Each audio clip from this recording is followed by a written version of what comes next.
the point of impact of a guided Russian missile in the heart of Ukraine's Kharkiv region. The blast wave was so strong, destruction spread for several city blocks. The city's mayor says there were no military targets in the area. Only civilians live here.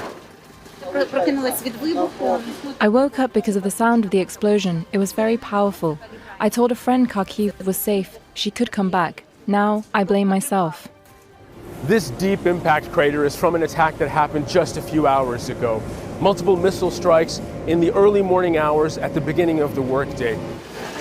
In Kharkiv, they're growing accustomed to Russian attacks. Grateful just to survive a day at a time.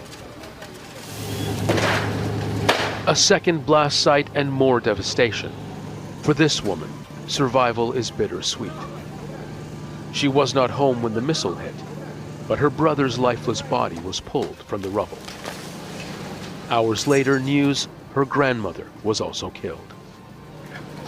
Investigators collect missile fragments, every piece of twisted metal, evidence, Ukrainians say, of possible war crimes. In the small village of Groza, the smell of blood still hangs in the air, after a missile strike on Thursday killed dozens attending a memorial service. This is my family, my fellow villagers. I lost everyone. I feel nothing, nothing at all.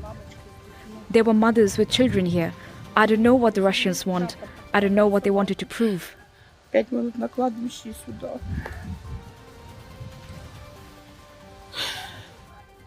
Olga says what happened here is barbaric. 24 hours after this attack, police are still pulling people out of the rubble. Well, they're pulling remains out of the rubble. There are thought to be the body parts of multiple people in this one bag. Why?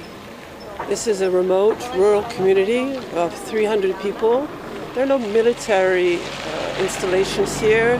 This did not appear to be a military target. These are two civilian infrastructures filled with civilians, women, children, who are gone now. A local prosecutor described these attacks as one of the biggest crimes so far in the war. And even to observers of countless conflicts, the apparent targeting of civilians living in a small village, nowhere near front lines. Nothing more than senseless violence. Make sure to subscribe to a channel to the latest news from RDZ World News.